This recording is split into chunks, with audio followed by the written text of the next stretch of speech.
you estimate your work as part of the sprint planning. Estimating work in sprint planning is like guessing how long it's going to take to complete the task. Team members talk about what needs to be done to complete a story, break it down into smaller pieces, and then guess how much time each piece will take. It's not always exact, but it helps to plan the sprint and make sure everyone has enough to do.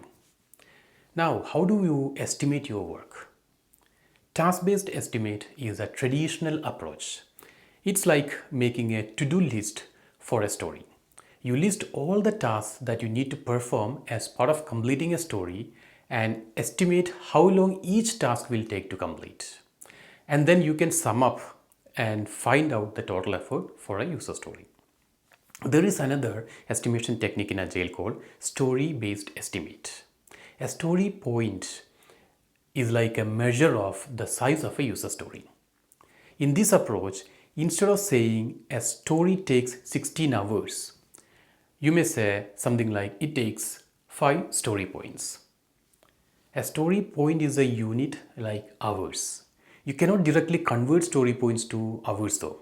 Story point is actually a way to compare tasks and prioritize them based on their relative size and complexity.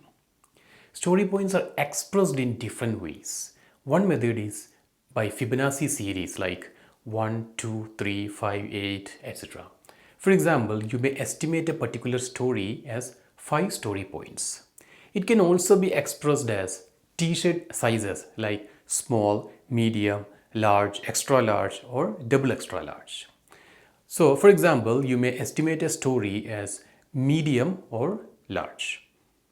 Sprint velocity is like team speedometer in Agile development. It measures how much work a team can typically complete in one sprint. It's calculated by adding up the story points completed in previous sprints and using that average to plan future sprints. It helps teams to predict how much they can accomplish and set realistic goals for each sprint. A burn-down chart in Agile is a visual representation that tracks the progress of a project over time. It shows the remaining work on the vertical axis and time on the horizontal axis. As the sprint progresses, the burn-down chart helps the team visualize how much work is left to complete and whether they are on track to meet their goals. Ideally, the chart's line should burn down to zero by the end of the sprint, indicating that all planned work has been completed.